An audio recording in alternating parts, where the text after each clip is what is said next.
고린도전서 1장 17절, 2장 1절부터 7절, 10절부터 13절입니다. 여러분들 주보를 보시면 되고요. 새번역 본문을 통해 읽겠습니다.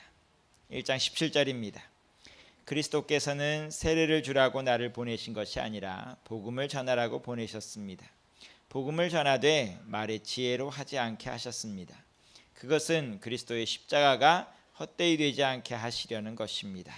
2장 1절입니다.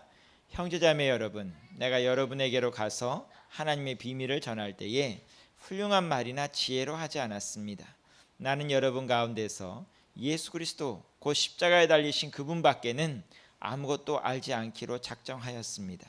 내가 여러분과 함께 있을 때에 나는 약하였으며 두려워하였으며 무척 떨었습니다.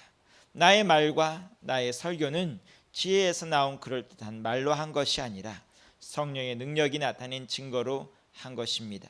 그것은 여러분의 믿음이 사람의 지혜에 바탕을 두지 않고 하나님의 능력에 바탕을 두게 하려는 것이었습니다. 그러나 우리는 성숙한 사람들 가운데서는 지혜를 말합니다. 그런데 이 지혜는 이 세상의 지혜나 멸망하여 버릴 자들인 이 세상 통치자들의 지혜가 아닙니다. 우리는 비밀로 감추어져 있는 하나님의 지혜를 말합니다. 그것은 하나님께서 우리를 영광스럽게 하시려고 영세전에 미리 정하신 지혜입니다. 10절입니다. 하나님께서는 성령을 통하여 이런 일들을 우리에게 계시해 주셨습니다. 성령은 모든 것을 살피시니 곧 하나님의 깊은 경륜까지도 살피십니다. 사람 속에 있는 그 사람의 영이 아니고서야 누가 그 사람의 생각을 알 수 있겠습니까?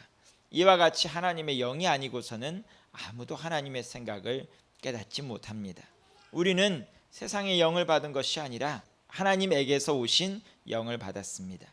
그것은 하나님께서 우리에게 은혜로 주신 선물들을 우리로 하여금 깨닫게 알게 하시려는 것입니다.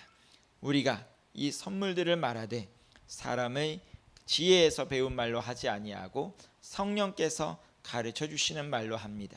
다시 말하면 신령한 것을 가지고 신령한 것을 설명하는 것입니다. 아멘. 오늘 설교 제목을 보면 뭐라고 되어 있어요? 하늘나라의 문법을 배우라. 문법 얘기만 나오면 골치 아픈 분들이 있죠. 특별히 우리 학생들 같은 경우 문법 하면 영문법 생각나고 머리 쥐어뜯는 분들이 있습니다. 어느 나라나 말을 하려고 하면 소위 말해서 원칙이 있습니다. 그걸 문법이라고 하지요. 아무렇게나 말한다고 통하는 게 아니고 갖추어진 형식이 있습니다. 영어에도 전통적으로 형식을 나눌 때 5형식 얘기도 하죠. 1형식이 있고 2형식이 3형식이고 뭐 형식이 있습니다. 물론 이런 논의에 대해서 반대하는 분들도 있습니다. 뭐 그럼 문법 몰라도 얘기 다 잘 할 수 있어. 물론 할 수 있습니다. 뭐 몇 년 전만 하더라도 저희 나라 대통령께서 유행시키신 용어 중에 하나가 Survival English라는 겁니다. 뭐냐면 생존 영어라는 거죠. 살아가는 데는 그렇게 문법 그런 거 따지면서 골치 아프게 영어 배울 필요 없고 그야말로 아주 쉽게 영어 배울 수 있는 방법이 있다는 거죠. 뭐 틀린 말 아닙니다. 살기 위해서 쓰는 영어라 그러면 그렇게 복잡하게 배울 필요 없습니다. 제가 미국에 처음 유학 갔을 때에도 참 재미있는 광경들을 많이 봤습니다. 유학생들 중에는 영어가 유창한 사람들도 있지만 안 통하는 사람들도 있는지라 아주 많은 힘든 문제들이 생기죠. 저만 하더라도 식당에 갔는데 저는 한국에서 돈가스 칼질조차 해본 적이 없었습니다. 그런 상황에서 미국을 갔는데 서양 음식들이 뭐 이름을 알아야 이걸 주세요라고 하죠. 이름을 모르잖아요. 이름을. 그래서 제가 할 수 있었던 건 뭐였을까요? 제 앞사람이 뭐를 시키든 간에 제가 아는 거 same thing 똑같은 거 주세요라고 밖에 할 수가 없었습니다. 그래서 제 앞사람이 뭘 시키냐에 따라 저의 그날 메뉴가 결정이 되고 때로는 제가 생전 먹어보지도 못한 것까지도 먹어야 되는 그런 상황에 들어갔습니다. 근데 저보다 조금 더 똑똑한 사람도 있더라고요. 어떤 사람이냐 하면 햄버거 집에 갔는데 햄버거 집에 갔는데 햄버거도 뭘 알아야 시킬 거 아니에요. 이름을 알아야 시킬 거 아니에요. 그런데 걔는 저보다 똑똑해요. 햄버거 집에 가보면 어때요? 카운터 뒤에 사진들이 붙어 있잖아요. 사진들이 1번 뭐 세트 사진, 2번 세트 사진들이 붙어 있잖아요. 그 학생이 하는 말은 This picture. 저 사진 주세요 하고 자기가 원하는 거 주문하더라고. 그런 게 서바이벌 잉글리시죠. 소위 말해서 생존하기 위해서 배우는 잉글리시입니다. 그야말로 영어입니다. 하지만 그런 영어에는 한계가 있습니다. 그렇죠? 조금만 학문적인, 좀 깊이 있는 것을 배우려고 하면 그런 영어로는 도저히 공부를 해낼 수가 없습니다. 사는 데는 지장이 없으나 공부하는 데는 심각한 문제가 생깁니다. 우리나라 언어도 마찬가지죠. 그야말로 먹고 사는 데 있어서는 문법 같은 거 필요 없습니다. 여기 계시는 분 중에 국문법 잘하시는 분 얼마나 계세요? 문법 몰라도 말은 얼마든지 할 수가 있습니다. 그렇지만 문제는 뭐냐 하면 좀 깊이 있는 학문을 하려고 하면 단어를 모르고 문법을 모르면 엉뚱하게 해석하기 일쑤입니다. 한나라의 문법이라는 것도 그런 의미로 말씀드리고 있는 것입니다. 한나라 문법책이 따로 있는 것이 아니고요.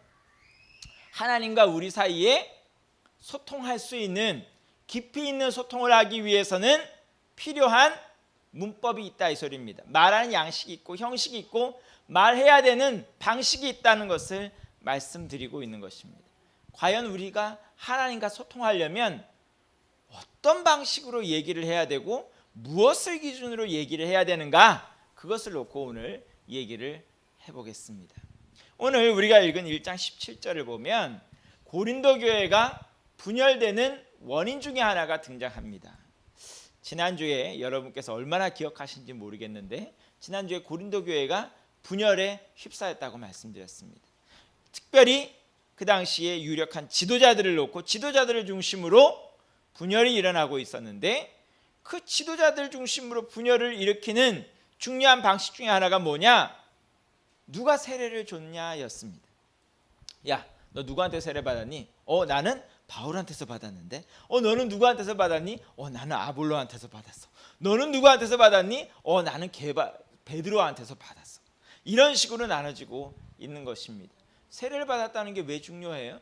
소위 말해서 교회에 하나님의 자녀로 들어오는 공식 과정을 누가 집례했냐가 굉장히 중요하다 이 소리입니다. 소위 말해서 세례를 누구한테 받았냐에 따라 누구의 사람이 되느냐가 결정이 됐다 이 소리입니다. 그런데 사도 바울은 곳곳을 다니며 복음을 전파했지만 오늘 1장 17절 말씀 보면 세례를 많이 줬대요, 안 줬대요? 세례를 많이 안 줬다고 얘기를 하고 있습니다. 아예 안 준 건 아니고 많이 주지를 않았습니다. 왜요? 그런 식으로 자기가 파벌을 나는 중심에 서지 않기 위해서라는 뜻입니다. 대신 뭐라고 얘기합니까? 나는 세례를 주기 위해서 부름을 받은 것이 아니라 복음을 전하기 위해서 부름을 받았다. 복음과 세례가 따로 노나요? 아니죠. 마태복음 28장 19절부터 20절을 보면 복음이 전파되는 곳에는 세례도 있기 마련입니다. 그런데 왜 사도 바울은 이거를 둘이 떨어진 것처럼 별로 상관이 없는 것처럼 얘기할까요? 세례가 악용되고 있다는 것을 지적하고 있는 것입니다. 오늘날 우리 현대교회에도 비슷한 현상이 발생할 수가 있습니다. 아무리 많은 은혜를 어떤 특정한 사람을 통해서 많은 은혜를 받고 인도함을 받았다 할지라도 그 사람 자체가 기준이 되어서는 안 됩니다. 많은 분들이 예를 들면 이런 거죠. 누군가가 우리 이미수 장로님을 통해서 우리 교회에 온 거예요. 이미수 장로님을 존경하고 이미수 장로님의 가르침을 받는 것까지는 좋으나 신앙의 기준이 이미수 장로님이 되는 순간 어떤 사태가 벌어질까요? 이미수 장로님도 스트레스 엄청 받게 되고 그 사람도 불가피하게 상처를 받고 절망하는 자리에 들어갈 수밖에 없습니다. 왜 그럴까요? 사람이기에 부족함이 당연히 보이기 때문입니다. 왜 교회들마다 이런 표현이 나오죠? 나 누구 때문에 시험 받아서 그 교회 안 가? 그 말 속에는 뭐가 들어가 있는 걸까요? 신앙의 기준이 사람이 되어 있다는 것을 이미 함축하고 있는 것입니다. 그렇기 때문에 그 사람이 넘어지면 나도 넘어지는 것입니다. 하나님은 한 번도 사람을 기준으로 서라고 얘기한 적이 없습니다.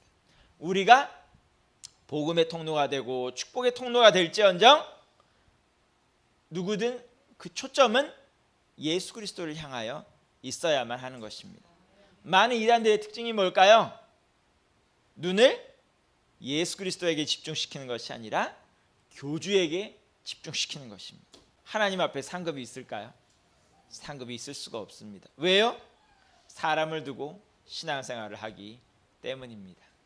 오늘날 수많은 교회들이 세상에 지탄을 받게 되는 핵심적인 이유 중에 하나는 목회자가 변질이 되고 타락하는 것도 원인이지만 성도들도 분명히 한 몫을 하고 있습니다.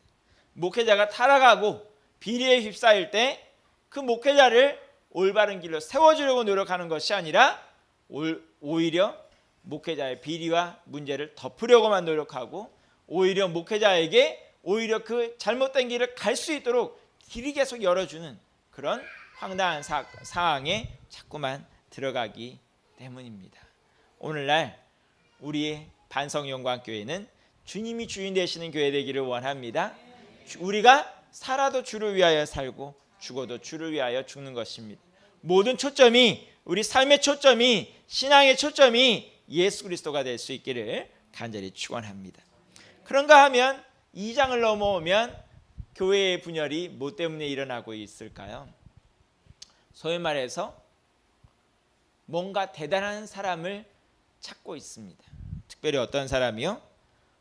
2장 1절을 보면 말이 뛰어난 사람, 지혜가 있는 사람, 오늘날로 말하자면 뭔가 전문가들, 똑똑한 사람들, 유명인사들, 대단한 사람들, 그런 사람들을 중심으로 교회가 분열이 되고 있습니다. 무슨 소리일까요? 오늘날 교회에 한국 교회가 많이 발전하면서 교회 안에 지식인들과 전문가들이 많이 들어옵니다.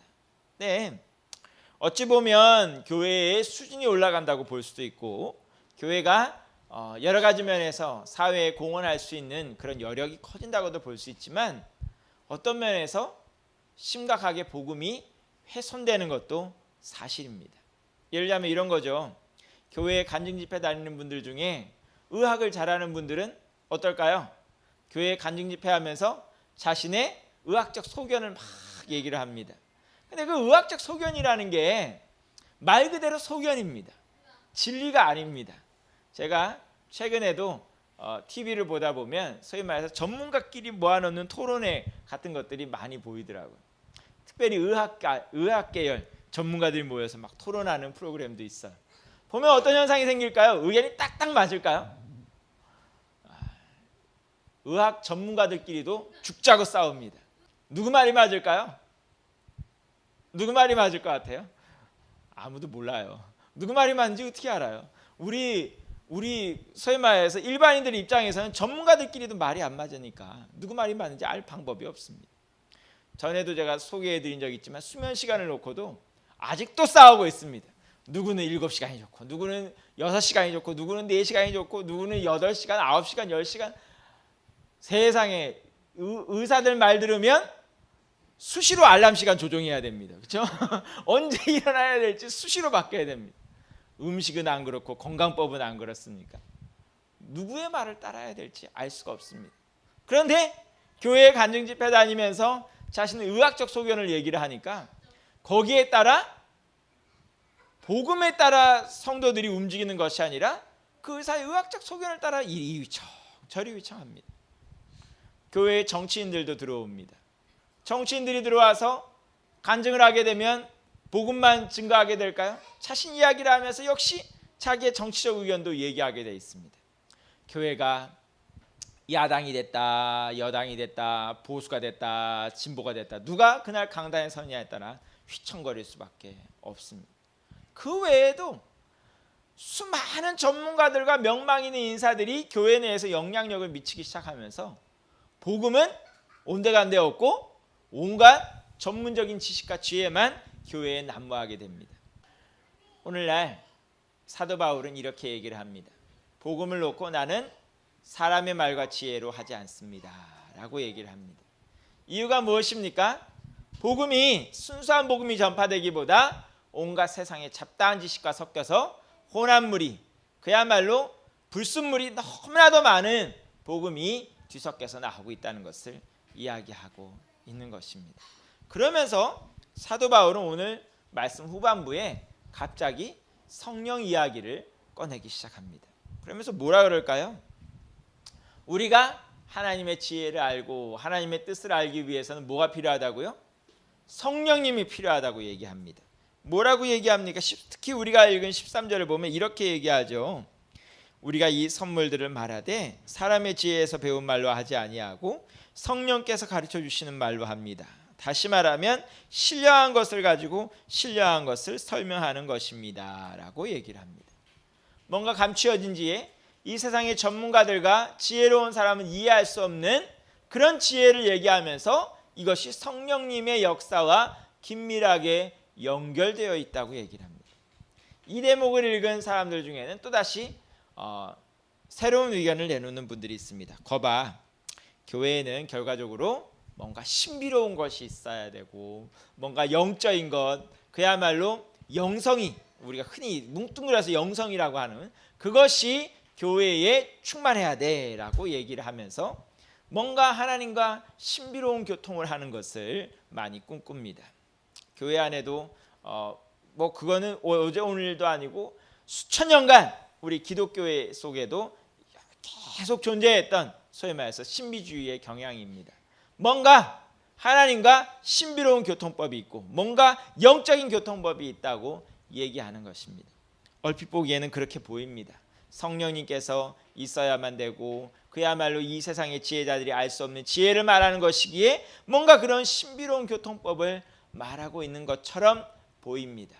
하지만 우리가 1장부터 나오는 얘기를 잘 살펴보면 이것은 단순히 그런 신비로운 체험만 얘기하는 것이 아니라는 것을 분명히 알 수가 있습니다. 왜냐하면 사도 바울이 얘기하는 지혜와 능력이라는 것은 이미 1장 24절에 나와 있기 때문입니다. 고린도전서 1장 24절에서 뭐라고 얘기할까요? 그러나 부르심을 받은 사람에게는 유대 사람에게나 그리스 사람에게나 이 그리스도는 하나님의 능력이요 하나님의 지혜입니다 라고 말씀하고 있습니다. 사도 바울이 지금 말하고 있는 능력, 사도 바울이 말하고 있는 지혜라는 것은 다름 아닌 예수 그리스도라는 것을 분명히 말해주고 있는 것입니다. 아까 제가 제일 처음에 나온 얘기로 다시 환원시키자 그러면 하늘나라의 문법은 바로 예수 그리스도라고 말하고 있는 것입니다. 예수 그리스도의 십자가가 없으면 하나님의 지혜에 대해서 말할 수도 없고 계획에 대해서 말할 수도 없고 구원에 대해서 말할 수도 없고 하나님의 능력에 대해서 말할 수가 없다는 것입니다. 모든 것이 예수 그리스도를 통하지 않고는 설명이 되지 않는다고 얘기하고 있는 것입니다. 그럼 그런 관점에서 교회의 분열은 무엇을 의미하고 있을까요? 다투는 건 뭐 하고 있는 거예요? 지금 자신의 이익을 챙기겠다는 소리입니다. 자신의 이익이 걸려있기 때문에 싸우고 있고 분열하고 있는 것입니다. 그러면 예수 그리스도의 십자가는 뭘 의미할까요? 자신의 이익을 추구하는 것이 아니라 다른 사람의 이익을 추구하는 것입니다. 정치적으로 보면 예수님은 정치범으로 몰려서 극형을 당한 것 같지만 성경은 분명히 뭐라고 얘기할까요? 예수 그리스도께서 누구를 위하여? 나를 위하여 십자가에서 극형을 받으셨다고 얘기하는 것입니다. 예수님께서 죄가 있었기 때문이 아니라 바로 우리의 죄 때문에 십자가에 달려 돌아가셨다고 얘기하는 것입니다. 뒤에도 고린도전서 뒤에도 나오겠지만 십자가는 뭘 의미할까요? 남을 위하여 내가 손해보는 것을 의미하는 것입니다. 주위 분들과 한번 인사해 볼까요? 손해봅시다. 왠지 기분이 안 좋죠? 다시 한번 얘기하겠습니다. 손해보겠습니다. 손해봅시다. 아니 자기 이익 챙기기도 힘든 판국에 손해를 보자고요? 손해를 보아야 합니다. 왜 손해를 보아야 해요? 손해를 보아야 모두가 살기 때문입니다. 손해를 보는데 왜 모두가 살아요? 저는 아직 그 영화를 보진 못했지만 최근에 우리나라에서 최고의 흥행 기록을 세우고 있는 영화가 이순신 장군 영화라고 하지요. 명량이라는 영화라고 합니다. 뭐 저도 광고만 보았습니다. 근데 거기 나오는 이순신 장군은 어떤 사람인가요? 영화가 그려내는 이순신 장군은 왜군이 300척 이상의 배를 몰고 오음에도 불구하고 몇 척의 배로? 12척의 배로 맞선 장군입니다. 뭐 하려고 그런 무모한 싸움을 할까요? 뭐 하려고 그렇게 무모한 싸움을 할까요? 임금을 위해서? 거기 그 영화를 보면 굉장히 유명한 대사가 나온다고 합니다. 어떤 대사일까요? 장수의 의리는 충인데, 충성할 충자인데, 충인데 그 충은 임금에게 있는 것이 아니라 백성에게 있다. 나는 지금 임금에게 충성하고 있는 것이 아니라 백성에게 내 목숨을 바쳐 충성하고 있는 거다 하면서 12척의 배를 몰고 나갔는데 이겼대요, 졌대요? 이겼대요. 그 이긴 결과 누가 산 거예요? 백성이 살고 모든 나라가 평강을 찾을 수가 있는 것입니다. 그것이 우리가 모두 사는 길입니다. 오늘날 우리 한국 사회가 왜 이렇게 리더십에 혼란을 겪고 있습니까? 문제가 사건이 생기기만 하면 우왕좌왕하고 뭘 해야 될지 모릅니다. 리더가 보이지 않습니다. 왜요? 손해보려는 리더가 없기 때문입니다. 리더를 하려면 손해를 보아야 합니다. 오늘날 손해보는 지도자가 없기에 수많은 백성들이 대신 피눈물을 흘리게 되는 것입니다. 오늘날 교회가 손해를 보려고 하지 않기 때문에 이 세상에 빛과 소금이 될 수 없는 것입니다. 교회에 송사가 난무하고 있다는 것 자체가 손해 보려고 하지 않는다는 것을 분명하게 보여주는 것입니다. 오늘도 우리가 예수 그리스도의 문법으로 말하자고 하면 손해 볼 줄 알아야 하는 것입니다. 오늘날 그리스도의 십자가가 우리 교회의 문법이 될 수 있기를 원합니다. 남을 위하여 희생할 수 있고 남을 위하여 손해 볼 수 있을 때 우리 모두가 주 안에서 살 수 있고 주 안에서 행복할 수 있고 주 안에서 성공할 수 있다는 사실을 우리가 기억할 수 있기 원합니다. 그렇게 예수 그리스도의 마음을 품는 것, 그것이 바로 핵심이라는 것이 오늘 우리가 읽지는 않았지만 2장 맨 마지막 절에 나오는 이야기입니다. 다 한번 고린도전서 찾아볼까요? 고린도전서 2장 14절 말씀부터 읽어보겠습니다. 육에 속한 사람은 하나님의 성령의 일들을 받지 아니하나니 이는 그것들이 그에게는 어리석게 보임이요 또 그는 그것들을 알 수도 없나니 그러한 일은 영적으로 분별되기 때문이라. 신령한 자는 모든 것을 판단하다 자기는 아무에게도 판단을 받지 아니하느니라. 누가 주의 마음을 알아서 주를 가르치겠느냐? 그러나 우리가 그리스도의 마음을 가졌느니라. 아멘. 신령한 얘기, 성령님의 얘기 계속하지만 그 핵심은 뭐라고요? 바로 그리스도의 마음인 것입니다. 그리스도의 마음이 있는 사람이 신령한 사람이고 그리스도의 마음이 있는 사람이 하나님의 비밀을 깨닫는 사람임을 우리 모두가 알 수 있기를 간절히 축원합니다. 기도하겠습니다.